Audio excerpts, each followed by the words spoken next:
Today's video is going to be all about modalities and how to get your pain down so that you can exercise and get stronger. Here we go. It's been about 2 months since my last PRP treatment, and if you want to know more about my procedures, then I will link my last video below. For those of you who don't know, my name is Danette and I am a retired PT.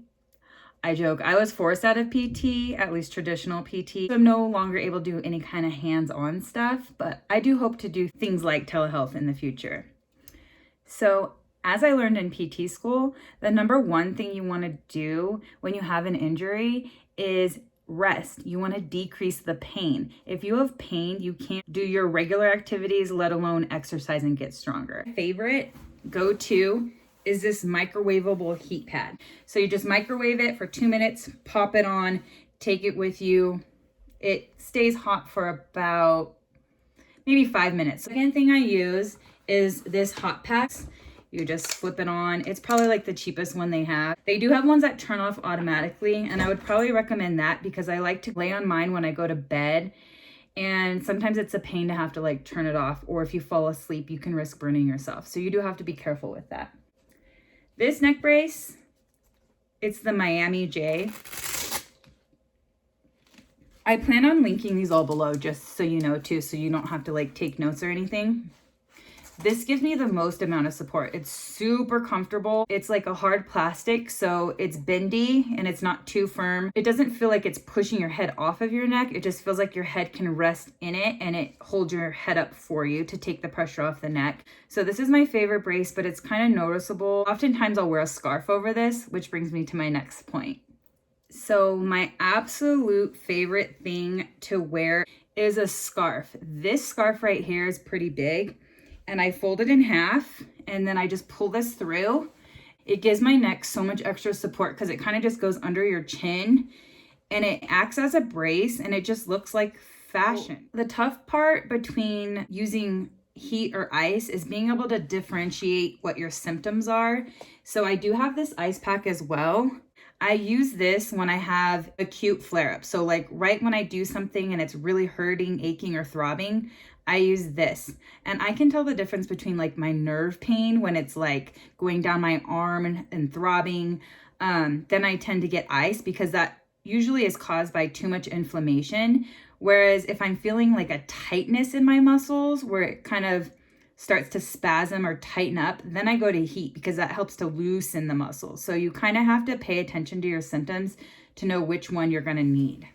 Speaking of spasms, this tool right here is called a Theracane, and it's super helpful to give yourself like your own little massage. You just stick it where you need it, right on the spot, and just let it dig in and release whatever tension you're feeling. It's just like a self massage and it feels super good. Or if you have tennis balls, you could just tape them together and lay on the floor or against a wall and just let this dig out. Sometimes I even take this in the car because instead of like digging in, you just lean against your chair or whatever you're on and just let it do the work. And you kind of just roll like that and it feels super good too. I noticed I really needed a hot pack for like long car rides, and I would highly recommend this one. Don't forget, I'll link it below. This you fill with hot water. This stays hot for hours. It's so nice. So it's also kind of flat, which is nice because then you could put it like, I'll use it on my low back in the car, which gets stiff, and then change positions, kind of put it between my shoulder blades. I mean, this can be used for pretty much any body part. Sometimes when I'm having menstrual cramps, I'll just stick it on my stomach, or it just helps me sleep because it's warm and cozy. So I highly recommend this one. This guy, I don't know how I almost forgot about that. So for my neck, I use this on the ground. I do plan on doing more videos of like my exercises and like exactly how I use all these modalities. But this one I put in my thoracic spine and I lean over it and it pretty much releases my thoracic because that's where it gets the stiffest. Another easy on the go is this Past Tense by doTERRA. It's lavender, frankincense, cilantro, marjoram, Roman chamomile, basil, and rosemary. Oh, and peppermint and wintergreen. I was gonna say, it's kind of minty. It feels, I'm gonna put it here because I kind of have a headache. It feels minty and like calming and awakening. And it has this little roller, so it feels super good when I roll it on my neck. Kind of gives it a little massage, and it gives it a little, it's kind of like an icy hot feeling.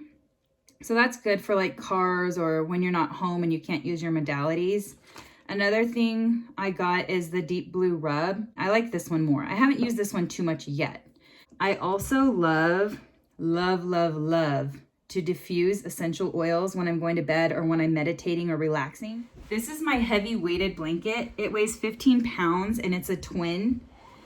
This thing helps me sleep so nicely. This thing is really calming. So if you have any kind of anxiety or trouble sleeping, I highly recommend the weighted blanket.